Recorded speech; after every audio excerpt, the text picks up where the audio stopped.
ഇടുക്കി ചിന്നക്കനാലിലെ ഭൂമി ഇടപാട് കേസിൽ മാത്യു കുഴൽനാടൻ MLA-ക്കെതിരെ FIR രജിസ്റ്റർ ചെയ്തു. ഇടുക്കി വിജിലൻസ് യൂണിറ്റാണ് FIR രജിസ്റ്റർ ചെയ്തത്.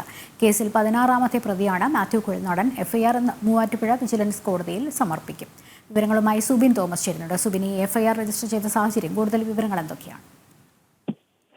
പ്രധാനമായും ചിന്നക്കനാലിലെ ഭൂമി ഇടപാടുമായി ബന്ധപ്പെട്ടാണ് ഇത്തരത്തിലൊരു FIR Idukki vigilance unit register ചെയ്തിട്ടുള്ളത്. പ്രധാനമായും ചിന്നക്കനാലിലെ കപ്പിത്താൻ റിസോർട്ടും അതുപോലെ തന്നെ അനുബന്ധമായ ഭൂമിയും മാത്യു കുഴൽനാടനും തന്റെ രണ്ട് സുഹൃത്തുക്കളും ചേർന്ന് വാങ്ങിയതുമായി ബന്ധപ്പെട്ട് വലിയ രീതിയിലുള്ള ക്രമക്കേടുകൾ നടന്നിട്ടുണ്ട് എന്നുള്ളൊരു കണ്ടെത്തൽ റവന്യൂ വകുപ്പ് നടത്തിയിരുന്നു.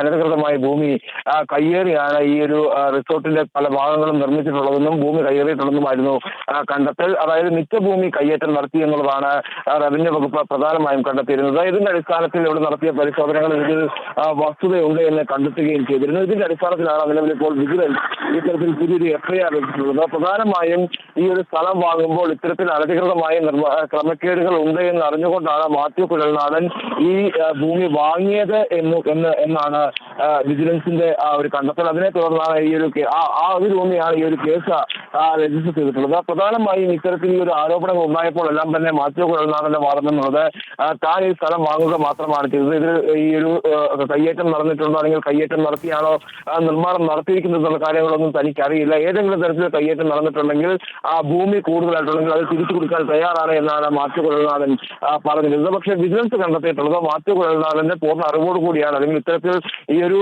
ക്രമക്കേടുകളെല്ലാം തന്നെ നടന്നിട്ടുണ്ട് എന്ന് പൂർണ്ണമായും അറിഞ്ഞുകൊണ്ടാണ് ഈ ഒരു ഭൂമി വാങ്ങിയത് എന്നുള്ളതാണ് വിജിലൻസ് കണ്ടെത്തിയിട്ടുള്ളത്. എന്തായാലും കേസിൽ 21 പ്രതികൾ ആണ് ഉള്ളത്. അതിൽ മാത്യു കുഴൽനാടൻ 16-ാം പ്രതിയാണ്. 2012 ജയ്പുരം തഹസിൽദാരായിരുന്ന ഷാജിയാണ് ഇതിൽ 1-ാം പ്രതി. ഈ FIR ഇന്ന് മൂവാറ്റുപുഴ വിജിലൻസ് കോടതിയിൽ സമർപ്പിക്കുമെന്നാണ് വിജിലൻസ് അറിയിച്ചിട്ടുള്ളത്. അത് മുട്ടത്തേക്ക് മാറ്റാൻ അല്ലെങ്കിൽ മുട്ടം കോടതിയിലേക്ക് നൽകാനുള്ള ഒരു സാധ്യതയും നിലവിൽ ഇപ്പോൾ ഉണ്ട്. എന്തായാലും അല്പസമയത്തിനകം തന്നെ അതിലൊരു വ്യക്തത വരുമെന്നാണ് കരുതുന്നത്. ശരി, സുബിനാണ് വിവരങ്ങൾ നൽകിയത്.